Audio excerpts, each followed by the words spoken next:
वेद के बारे में पढ़ेंगे। आप लोग जानते हैं कि वेदों की संख्या कितनी है? 4 है। तो इसीलिए उसको संस्कृत में चत्वारो वेदा कहा गया, मतलब 4 वेद। वेद का जो बहुवचन है उसको कहते हैं वेद। तो सबसे पहले जो वेद आए वो आज से 7000 वर्ष पहले ऋग्वेद आए। उसको वेद क्या क्यों कहते हैं? तो विद माने होता है जानना, और विद शब्द से वेद शब्द निकला था।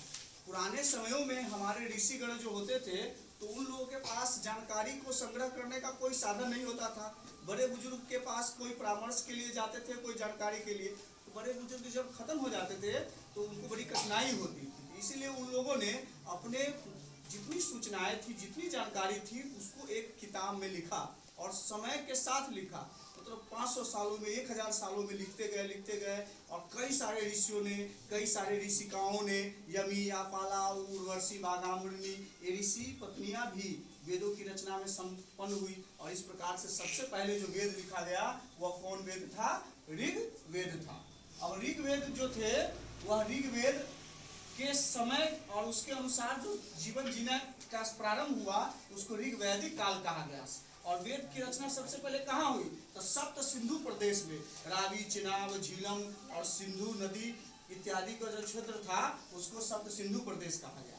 तो सबसे पहला जो वेद आया वह ऋग्वेद आया। इसमें 10 मंडल थे और 10,552 श्लोक थे। इसके बाद 1028 सूक्त था। इस वेद में कर्म, कांड इत्यादि का प्रयोग अच्छे ढंग से किया गया। अब ऋग्वेद में बहुत सारी जानकारी, बहुत सारे श्लोक हो गए थे। ऋग्वेद से ही 3 अन्य वेद निकले अन्य समयों में, जिसको पूर्व ऋग्वैदिक काल कहा गया। उसमें यजुर्वेद, सामवेद और अथर्ववेद आए। यजुर्वेद जो आए वह 2 ढंग के थे। एक शुक्ल यजुर्वेद जो हमारे उत्तर भारत में प्रचलित है, एक कृष्ण यजुर्वेद जो हमारे दक्षिण भारत में प्रचलित है। शुक्ल यजुर्वेद जो है जिसमें 40 अध्याय, 1975 मंत्र, और इसका प्रयोग यज्ञ आदि में किया गया। और उसी के अनुसार कृष्ण यजुर्वेद भी है जो दक्षिण भारत में अपना प्रचलित है। वहाँ की पूजा पद्धति, तौर तरीके भिन्न है। अब आते हैं सामवेद।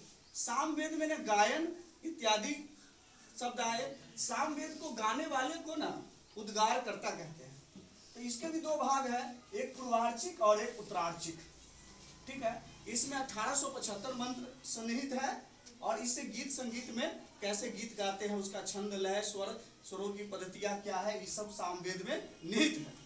अब आते हैं अथर्ववेद। अथर्ववेद ये व्यापार इत्यादि से जुड़े हुए वेद को अथर्ववेद कहा गया, जिसमें उस समय पशुपालन, कृषि पद्धति, ये सब सारी चीजें थे। चाहे उनकी आरोग्य और चिकित्सा पद्धति सब अथर्ववेद में सन्निहित थे।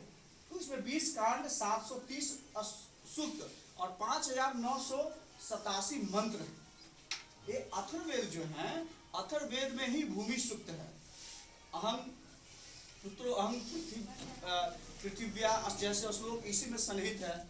चाहे जितने सारे देशभक्ति चीजें हैं, चाहे भारत का नाम भारत क्यों पड़ा इत्यादि सारी चीजें अथर्ववेद के ही श्लोकों में आपको देखने को मिलती है। इस प्रकार से ये सारे वेद हैं, इसकी एक संक्षिप्त परिचय मैंने आपको